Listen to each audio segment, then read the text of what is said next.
Matthew chapter 5, the Sermon on the Mount, uh, and verse by verse crawl through.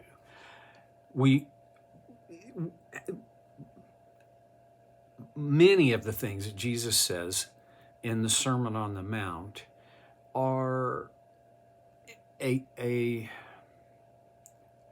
kind of a twist on what had been thought and taught for centuries in Jewish culture. There's a phrase that Jesus is going to use here several times. It's, but I tell you. So, and we're going to start with the, the first of these here in verse 21. You have heard that it was said to the people long ago, do not murder. And anyone who murders will be subject to judgment. And that, I mean, one of the 10 commandments is you shall not murder. Now, believe it or not, there are people that want a wide interpretation of the term murder, or a more narrow one. There are people who believe war is murder. Evidently, God didn't or doesn't, because after he had commanded, "You shall not murder," he commanded Israel to go into the promised land and to drive out or exterminate the inhabitants. And that wouldn't have been murder. That's war. Okay.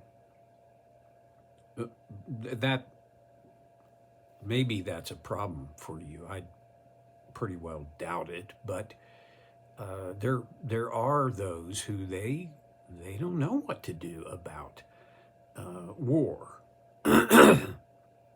I'm not going to get into this big diatribe about just war, but I'm going to say when God commanded you shall not murder, he wasn't talking about war.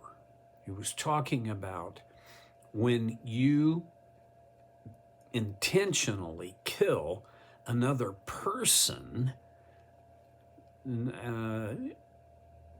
outside of the confines of war. That's murder. Me, and in our system, the words malice and aforethought usually come into play on murder. And our system provides for the fact that there's a difference between manslaughter and murder. We can get into the fine points of the law and I'll be over my head in an instant. But does it not make sense that murder is wrong? And I think Jesus was stating the obvious. And then he says, but, one thing I wanted to point out was, he says, anyone who murders will be subject to judgment. The elders of a Jewish community were the judges on matters like these. And one of the judgments was that members of the murdered person's family were given the right to stone to death the person who had murdered them. This is not like, well, you're going to spend some time in the hoosegow. Capital punishment was just a part of the deal in Jewish culture.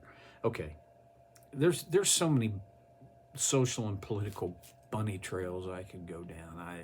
My apologies. But I tell you, okay, so that's the law. You shall not murder. But I tell you that anyone who is angry with his brother will be subject to judgment. Really? So, are we equating being angry with someone with murder? I don't think that's what Jesus is saying. I think he's going back to the root. What he's saying is, this is not just a matter of what you physically have done. It's a matter of what your heart is full of. If my heart is full of anger, that's gonna get out in some way. And then he he goes on and says again, anyone who says to his brother Rakah, this is it's a term of derision. It's not just you idiot. It's even more severe than that, but it's very similar to me calling someone an idiot. I only do that when I drive. So you don't? That's pretty good. Again, anyone who says to his brother Rakah is answerable to the Sanhedrin. Huh. So somebody calls me Rakah, I can take that to the Sanhedrin. Well, I guess that's right. But anyone who says you fool will be in danger of the fire of hell. This is strong language. Now we're talking about anytime I call somebody a fool, I'm in the danger zone, right? And apparently, eternally, the fire of hell. Some people think Jesus was using hyperbole here to make his point. I don't know. I do know I have to be very, very careful. What I say to and about another individual matters. And it's a serious matter.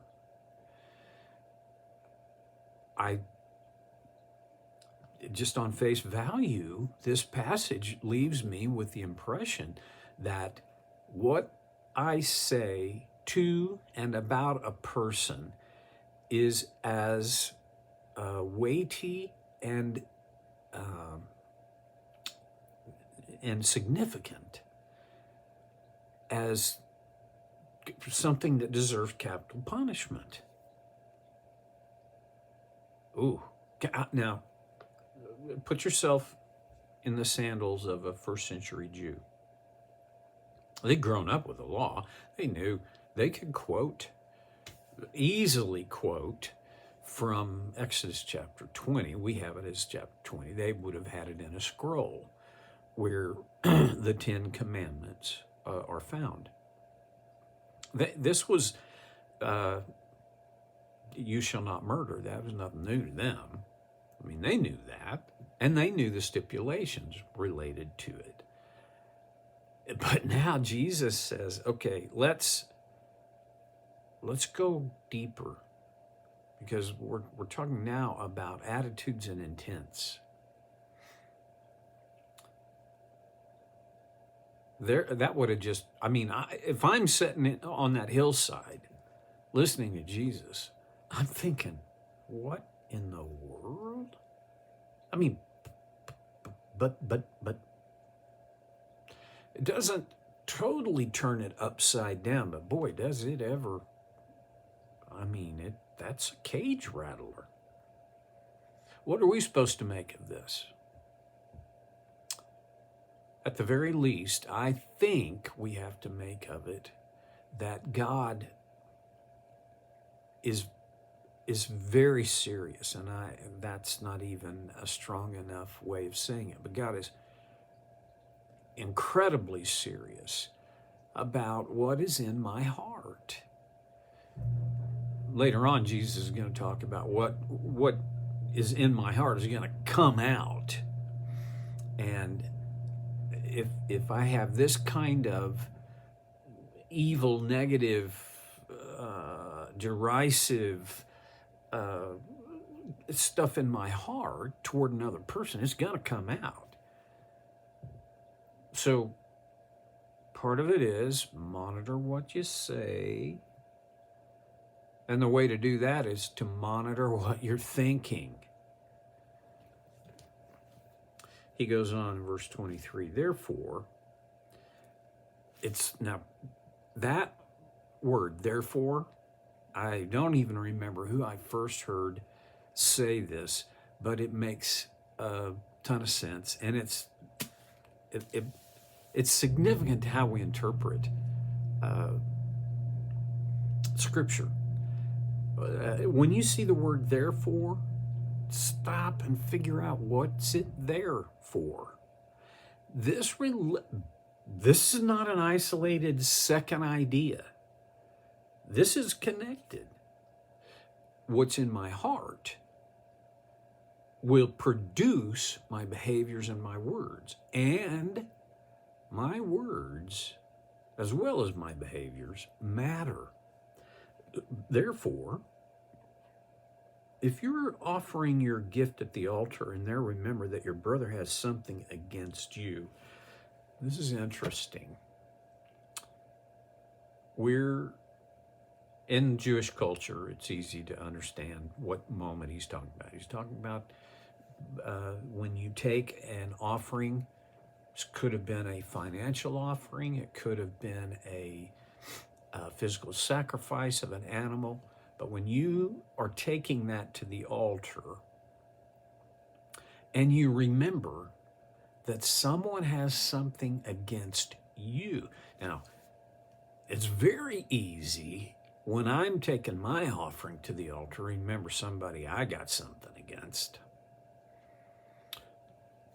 That's not what Jesus is talking about. A brother has something against you. And, all right, verse 24, leave your gift there in front of the altar. In other words, you're not ready to offer this. First, go and be reconciled to your brother, then come and offer your gift. If you connect that to the idea that if you call someone a fool, you're in danger of the fires of hell, you connect that with this idea that if I'm making an offering and I realize that a brother has something against me, go and be reconciled to your brother and then offer your gift. What's the point? The point is, in the recovery world, I first heard this idea: clean up your side of the street. Okay, it has everything to do with what's in my heart. And in the most ideal of situations, when I realize somebody has something against me, I'll go to them and be reconciled to them. What if they don't want to reconcile? Is that up to me? No, it really still comes down to I got to clean up my side of the street. What they do with their side of the street, I guess that's up to them. But what's the point? Make the effort for reconciliation. There's a whole bunch that I think could be involved in this, and some of it has to do with making apologies. And because that's a little bit bigger subject than the 50 seconds or so I've got left, I'm going to start there next time and be done a few seconds early this time on So Care with Stevie Boy.